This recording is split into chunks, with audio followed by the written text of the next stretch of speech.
నమస్తే. చెల్లి ముస్లిం అబ్బాయిని ప్రేమించిందని చెప్పి చెరువులో తోసి చంపేశారు. కాపాడబోతే తల్లిని కూడా చెరువులోనే తోసి చంపేశారు. అసలు ఇది ఎక్కడ జరిగింది? దీని పూర్తి వివరాలు మనతో పాటు వివరించడానికి సీనియర్ జర్నలిస్ట్ దాము బాలాజీ ఉన్నారు. ఆయన అడిగి తెలుసుకుందాం. నమస్తే సార్. నమస్తే సార్.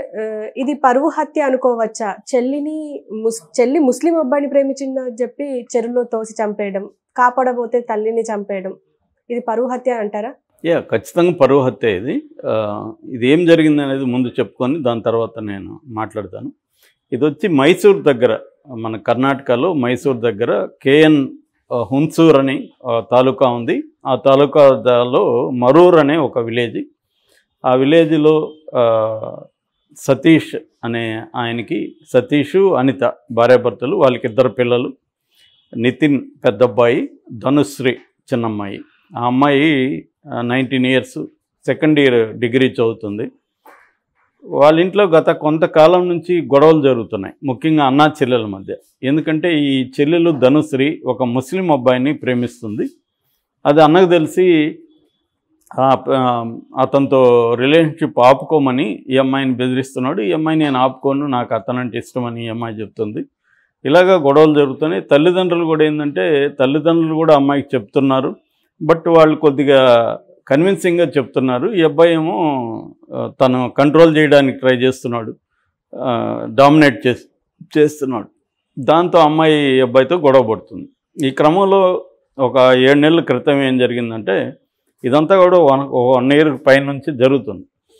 7 నెలల క్రితం వీళ్ళ సతీష్ వాళ్ళ నాన్న కొడుకుతో ఏమన్నా అంటే, మీరిద్దరు ఇక్కడ ఉంటే ఇబ్బందిరా, గొడవ పడుతూ ఉంటావు, నువ్వు వెళ్ళిపో, బయటికి వెళ్ళిపోయి నువ్వు పని చేసుకో, నువ్వేమీ చదువు లేదు ఏం లేదు, బయటకి ఎక్కడికన్నా వెళ్ళిపో అంటే ఆ అబ్బాయి కూడా బయటికి వెళ్ళిపోయి ఏదో పని చేసుకుంటూ ఫ్రెండ్స్తో కలిసి రూమ్ తీసుకొని ఉంటున్నాడు. అయితే మొన్న వచ్చాడు అబ్బాయి, ఇంటికి వచ్చాడు. ఈవినింగ్ వచ్చి ఎవరికో బంధువులకి బాగాలేదు, అంకుల్ వాళ్ళ మామయ్య వరుసయ్య, అతనికి బాగాలేదు, మిమ్మల్ని ఇద్దరిని తీసుకురమ్మన్నాడని అమ్మను చెల్లిని బైక్ మీద ఎక్కించుకొని బయటకు వచ్చాడు. బయటకు వచ్చి ఊరు బయట చెరువు ఉంది. ఆ చెరువు దగ్గరికి రాగానే, అప్పటికి చీకటి పడుతుంది, ఆ చెరువు దగ్గరికి రాగానే చెల్లెల్ని తీసుకెళ్ళి చెరువులో తోసేశాడు. కాపాడడానికి అమ్మ వెళ్తుంటే ఆమెను కూడా నెట్టాడు. ఆమె కూడా చెరువులో మునిగిపోతుంటే మళ్ళీ వీడికి మనసు మారి ఆ అమ్మను మాత్రం కాపాడడానికి ట్రై చేశాడు. అప్పటికే అమ్మ మునిగిపోయి చనిపోయింది. దాని తర్వాత నేరుగా ఇంటికి వచ్చాడు. ఏంట్రా అప్పుడే వచ్చేసావు, అమ్మ చెల్లేదని నాన్న అడిగితే ఆయన్ని బైక్ మీద ఎక్కించుకొని చెరువు దగ్గరికి తీసుకొచ్చి చూపించాడు, చనిపోయారు. సో ఆయన్ని చూపిస్తే అతను షాక్ అయిపోయి పరిగెత్తుకుంటూ వెళ్ళి బంధువులకి చెప్పి వాళ్ళ ద్వారా పోలీసులకి చెప్పాడు. పోలీసులు వచ్చి చూస్తే 2 శవాలు ఉన్నాయి, తల్లి శవం, కూతురు శవం. అతన్ని అరెస్ట్ చేశారు, నితిన్ని. ఎంక్వైరీ చేస్తున్నారు, పోస్ట్ మార్టం చేశారు. ఇది బేసిక్గా జరిగిన సంఘటన. అయితే ఇది పరువు హత్య కాదన్నప్పుడు ఖచ్చితంగా పరువు హత్యే. ఎందుకంటే ముస్లింని ప్రేమించడం అతనికి ఇష్టం లేదు. మేబీ రేపొద్దున వేరే కులం అతన్ని ప్రేమించుంటే కూడా ఇష్టం ఉండకపోవచ్చు. ఈ మధ్య మనకి ఎక్కువగా పరువు హత్యలు ఎలా జరుగుతున్నాయంటే, మనం చాలా చెప్పుకున్నాం కూడా మన ఛానల్లో.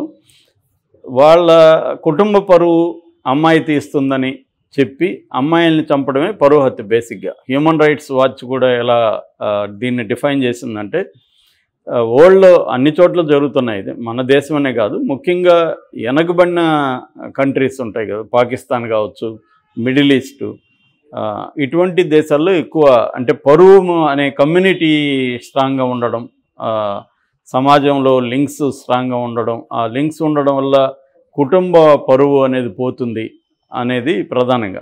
ఇందులో కూడా మళ్ళీ జెండర్ పాలిటిక్స్ ఉన్నాయి. జెండర్ పాలిటిక్స్ ఏంటంటే, ఈ పరువును కాపాడే బాధ్యత అమ్మాయిల మీదే ఉంటుంది. పరువు తీసేది ఎవరంటే అమ్మాయిలే తీస్తారని వీళ్ళు నమ్ముతారనమాట. అదే తన కొడుకు చేసినప్పుడు కొడుకుల్ని చంపే సంఘటనలు వెరీ వెరీ రేర్. తల్లిదండ్రులు కూతుర్నే చంపుతారు కానీ కొడుకుని చంపరు. అంటే ఇక్కడ ఏంటంటే ఒక రకమైన జెండర్ డిస్క్రిమినేషన్ అంటాం కదా. ఇప్పటికీ స్త్రీలకి వ్యతిరేకమైన భావజాలం బలంగా సమాజంలో ఉంది.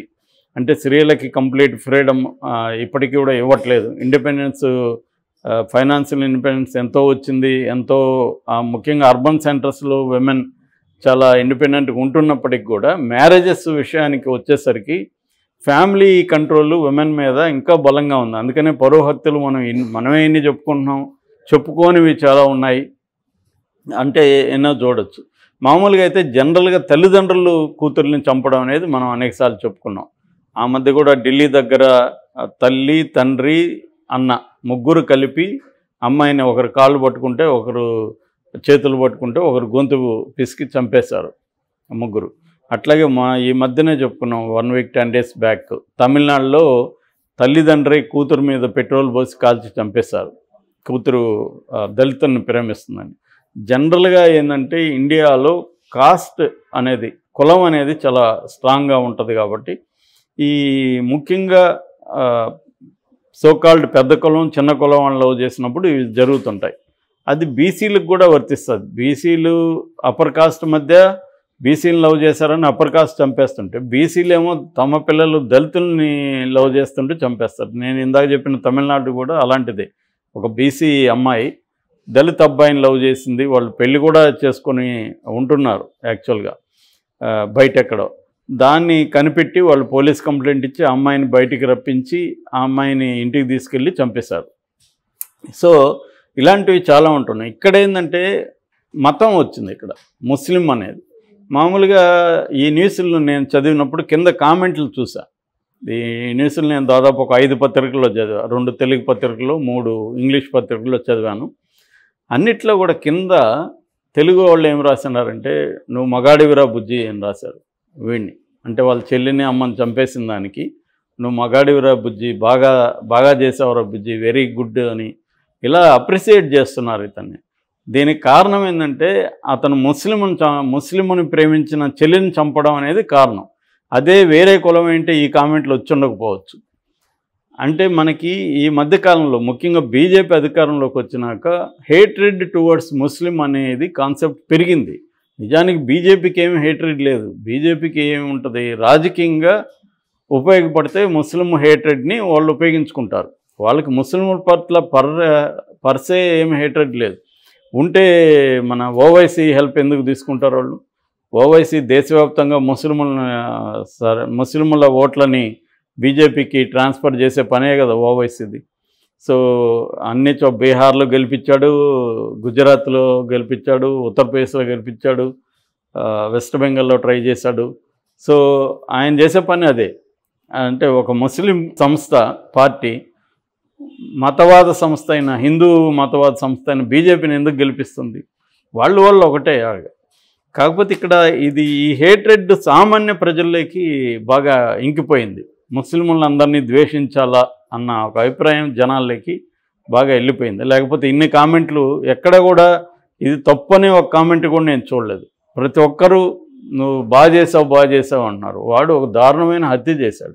అసలు వాడికి ఏం సంబంధం? వాడికి ఏమి అన్నకి చెల్లెల మీద ఏం కంట్రోల్ ఉంది? రేపు ఇతను ఒక అమ్మాయిని లవ్ చేస్తే ఈ అమ్మాయి అలాగే అబ్బాయిని చేస్తే ఇలాగే బాగా చేసావు బుజ్జి అంటారా వీళ్ళు? అంటారు కదా. మేబీ ముస్లిం అయితే అనొచ్చాము. అది కూడా ముస్లిం అమ్మాయిల్ని హిందూ అబ్బాయిలు లవ్ చేస్తే ఎంకరేజ్ చేస్తారు మళ్ళీ వీళ్ళే. అంటే ఇక్కడ మళ్ళీ జెండర్ ఉంది. అంటే ఒక స్త్రీ అమ్మాయిని పవిత్రతకు చిహ్నంగా, ప్యూరిటీ, మనకు పాత థియరీ కూడా ఉంది, బీజము క్షేత్రము అని. సో క్షేత్రం అంటే స్త్రీ అన్నమాట, బీజం అంటే పురుషుడు. సో క్షేత్రము పవిత్రంగా ఉండాలి, క్షేత్రం కరప్ట్ కాకూడదు అన్న ఒక పాత థియరీని మళ్ళీ జనాల్లోకి చొప్పిస్తుంది. దీనివల్ల ఏమవుతుందంటే సమాజంలో అశాంతి బాగా పెరుగుతుంది.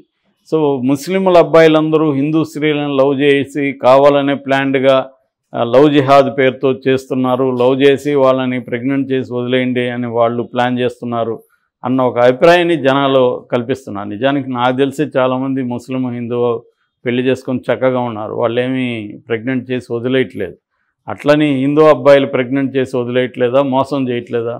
ఇక్కడ ఏంటంటే మతానికి సంబంధం లేదు, కానీ ఒక హేట్రెడ్ని తీసుకెళ్తున్నారు.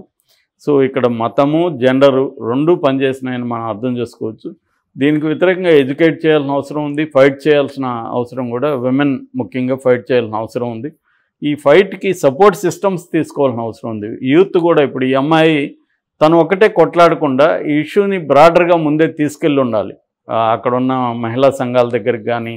సో ఇట్లాంటి ముస్లింల్ని లవ్ చేసే అమ్మాయిలు మోర్ కేర్ఫుల్గా ఉండాల్సిన అవసరం ఉంది. ఏదో రొమాంటిక్గా నేను లవ్ చేస్తున్నాను అనేది ఒక రొమాంటిక్ వీతో రెబల్గా ఉన్నట్టు కాకుండా ప్రాక్టికల్గా ఆలోచించాలి. రేపొద్దున మన అమ్మ నాన్న నుంచో అన్న నుంచో ఈ అమ్మ ఇది ఒకరోజు కాదు, అతను ఎప్పటి నుంచో ఈ అమ్మాయిని బెదిరిస్తున్నాడు.